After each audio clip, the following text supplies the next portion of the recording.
好咁啊，最後呢個定義咧就叫做 stationary point 啦嚇。咁我哋咧先睇翻咧呢個 definition 啦。咁點樣先叫為止一個 stationary point 咧？就係如果啦嚇，你 D 咗佢個 slope 係等於0嘅，即係咩意思咧？即係話佢平嘅。佢平嘅喺呢個位啊，咁啊都好合理啊，係咪？山頂同埋一啲嘅山谷位啊，佢都應該咧係會平咗嘅嚇。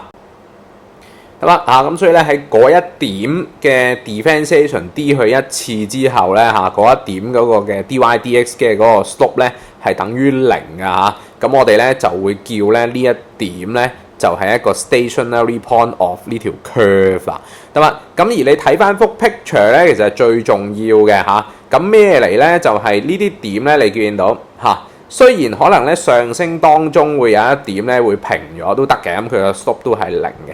咁但係你會發現咧，我哋嘅 local maximum 嚇有機會變成我哋局部嘅呢個嘅頂點嘅物體咧 ，local maximum 最高點或者 local minimum 咧。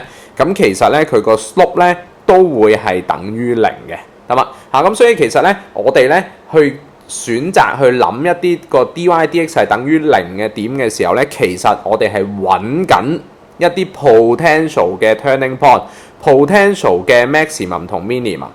好嘛咁當然我哋之後要再篩選啦，因為咧我哋咧只係揾咗邊啲點個 slope 係0咧，就有機會發生中間呢啲位嘅，原嚟升下佢唞下啫，繼續升嘅，咁未必係我哋嘅 turning point， 或者跌下佢想唞下啫未必係我哋嘅 turning point， 未必我哋 maximum minimum， 但係 anyway 我哋起碼咧將個範圍收窄咁所以咧我會話 stationary points 咧其實喺我哋考試嘅重點或者呢個 M2 嘅重點咧，就係其實咧你可以諗成咧佢係一啲 potential 嘅 turning points 嚟嘅。